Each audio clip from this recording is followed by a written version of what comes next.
I am. Hello, everybody. Happy New Year. Happy New Year. Here we We're- are. We're popping up. We're popping into your inbox, to Facebook, wherever you are, with thoughts of the week. And we're going to time this and make it no longer than, we're going to start with 8 minutes and see how it goes. So this is it's Sue and Chris Unscripted. How about that? And, just to share with you where we're going in 2023. So Sue, I'm going to start with you. Let's put you on the spot. So 2023, and a lot of you know, I talk about how I enter the year, and I have a little different system than maybe Chris does.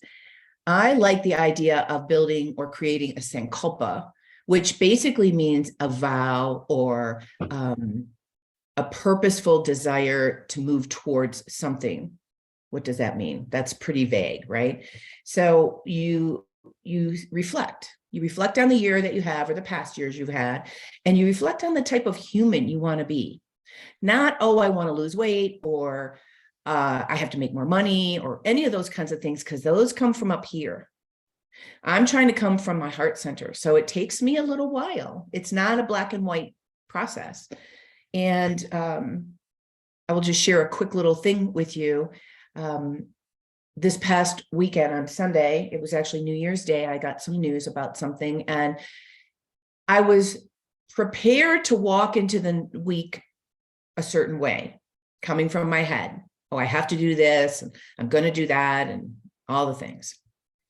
And then I got this news, and I was like, wow, that just shifted me completely into another heartfelt space. And I taught this in my yin class. It was this idea of both and.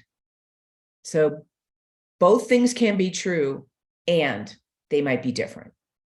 So I'm a pitta. I like to do a lot. Chris will tell you. And I come from my headspace a lot. And I'm also a heartfelt being, and I want to be more authentic. So how do I do that? I sit, I get quiet, I contemplate, I ask myself questions. Do I have the answer yet for how I'm going to move into next year or this year? Not yet, but I will soon. And that's how my process is with coming into the new year. More intentionality, more authentic, more real who I am, less about the to-do list. All right, Chris, how about you? Oh, you know how my to-do list is. It's a lot of, oh, I forgot to look at my to-do list. Anyway, when Sue and I started talking about this, I said, it's funny. I started thinking, again, it's the process. I very much like that idea of this is a process, and there's no, Sue and I talk about this a lot. There's a lot of gray out there, i.e. my hair. And, living in that in-between space of trying to kind of see both sides of a story, and responding versus reacting, all the things that we always want to work on to be better humans. So I came up with a more or less list. So I just started, I put it on my phone, in my notes, and I have more. So here's my more list: more pranayama, more meditation, more time in nature, more responding, more fruits and vegetables, more good sleep. And Sue, you're going to love this one: more listening. So really thinking about, and I've been working on the listening thing because I've just shut my mouth and tried not to react to a conversation, to really listen to the end and not interrupt. And Sue knows we both kind of do that to each other. So again, I think that more of that, and I started with more instead of less. So here's my less list: less sitting, less junk food, less judgment, less reaction, and less talking. So again, they kind of play off of each other. And I want to be, as Sue said this, I want to be a more authentic human. I want to walk my talk more, and I want to listen to my own good advice. And as Ayu nerds and yogis, there's so much out there, and so much of it is really rich and wise, and we know it on one level.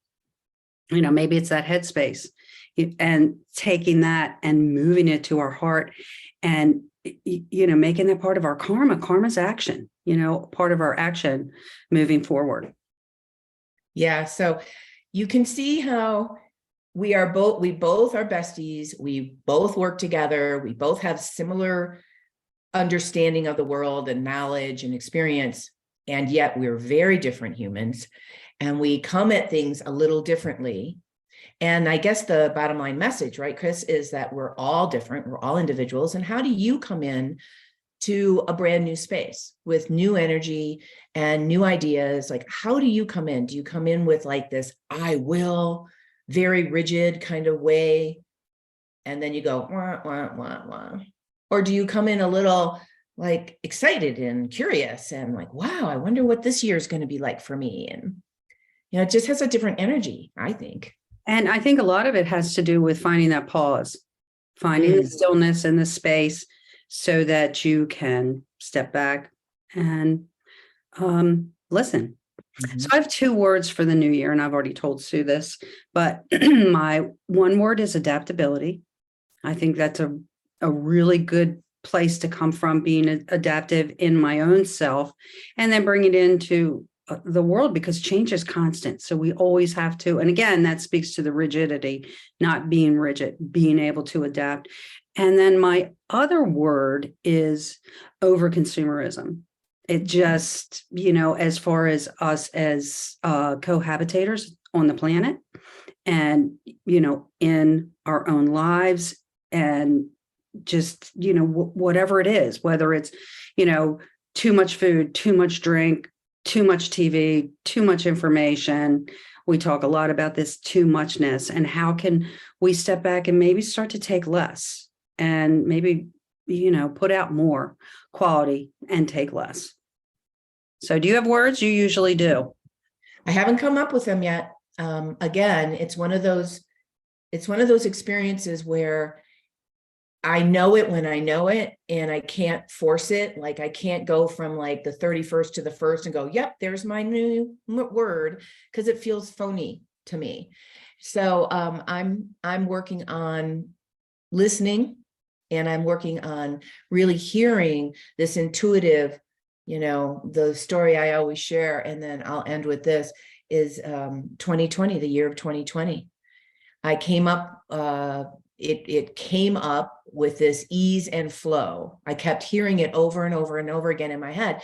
And so I said, well, that must be my language for 2020, is ease and flow. And then what happened in 2020? The whole world shut down. And boy, did we need ease and flow, especially me. So it can be really profound, these things that we attach ourselves to. And, that still stays with me to this day. And that's, how many years later, three years later. So, yeah, I will let you all know when I come up with my phrase or my word. Well, look for it on your whiteboard. Yeah, that's right. I do have my whiteboard. It's in my closet. Well, you better pull it out of your closet, girl. I need to. Yes, you are exactly right. All right. Yeah, we're just at about 8 minutes. So everybody have a great rest of the year. And you never know when we're going to pop up next. That's right. Right now we're popping up in our usual space, but you just never know what's going to happen. Never know. All right, everybody. Have a great, great day.